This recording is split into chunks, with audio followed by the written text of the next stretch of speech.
சிவாய நம.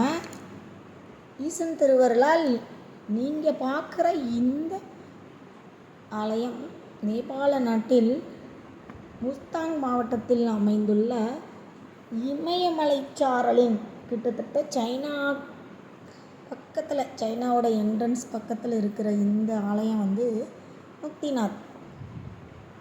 இந்த முக்திநாத் ஆலயத்தை வைணவர்கள் எல்லாரும் கண்டிப்பாக நாங்கள் போய் பார்க்கணுன்னு ஆசைப்படுற ஆலயம்தான் இந்த முக்திநாத்.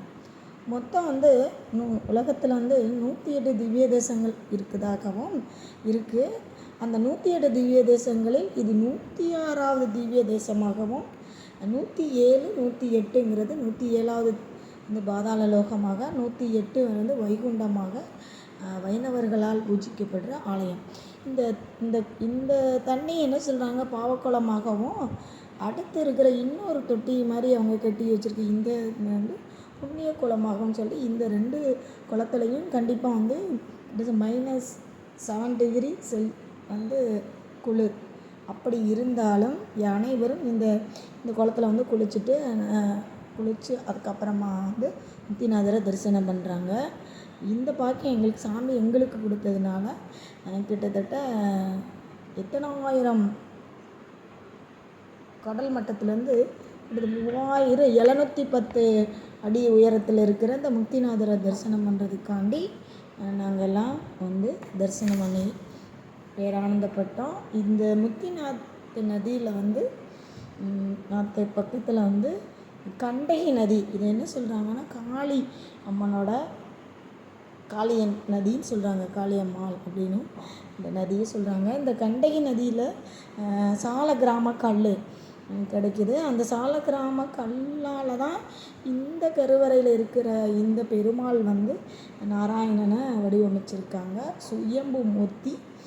இந்த ஆலயத்தை என்ன சொல்கிறாங்க, 2 ஆழ்வார்களால்,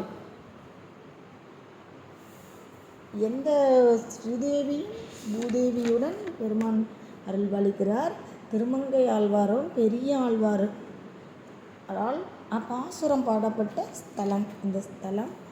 இது என்ன சொல்கிறது,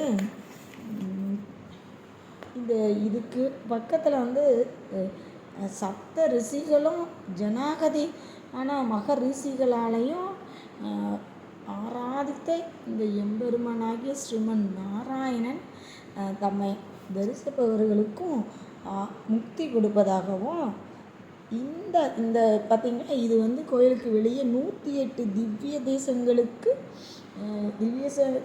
தேசங்களில் உள்ள புஷ்கரணி தீர்த்தத்துக்கு சமமான கோமுகி தீர்த்தங்கள் இங்கே கொட்டிக்கிட்டே இருக்குது.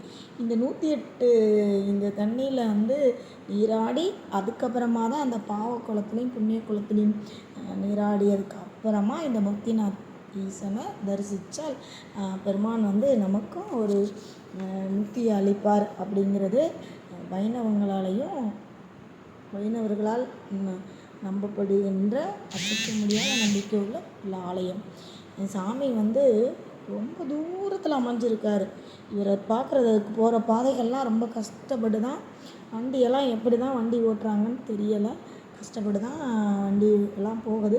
சில நேரங்களில் போகிற போல சரிவு ஏற்பட்டால் கூட, நிலச்சரிவு ஏற்பட்டால் கூட நம்ம 2 நாள் 3 நாள் இங்கே தங்கி இருந்து அப்புறம் அந்த பாதையெல்லாம் சீரானதுக்கு அப்புறமா தான் இந்த பெருமானை தரிசித்தவங்களும் இருக்காங்க. ஆனால் எங்களுக்கு எந்த குறையும் இல்லாமல், எந்த கஷ்டம் இல்லாமல் ஸ்ரீமன் நாராயணனை பூஜிக்கிற பாக்கியம் பெருமான் எங்களுக்கு கொடுத்தார். அனைவரும் இந்த சொல்ல முடியாத இயற்கை அழகில் இமயமலை தொடரில் அமைந்துள்ள கண்டகி நதிக்கரையில் அமைந்துள்ள இந்த ஸ்ரீமன் நாராயணனை தரிசிக்கிற பாக்கியம் நாங்கள் எல்லாரும் பெற்றோம். பேரானந்தப்பட்டு பெருமான் தரிசனம் முடித்து எந்த குறையும் இல்லாமல் மறுபடியும் எந்த குறையும் இல்லாமல் அந்த பயணத்தை நிறைவு பண்ணி போக்ராங்கிற ஊருக்கு வந்தோம். பயணம் இனிதாக இருந்தது. பெருமானோட திருவடியை வணங்கி இந்த வாய்ப்பு கொடுத்த ஈசனின் கோடி நன்றி. சிவாய நம. திருச்சிற்றம்பலம்.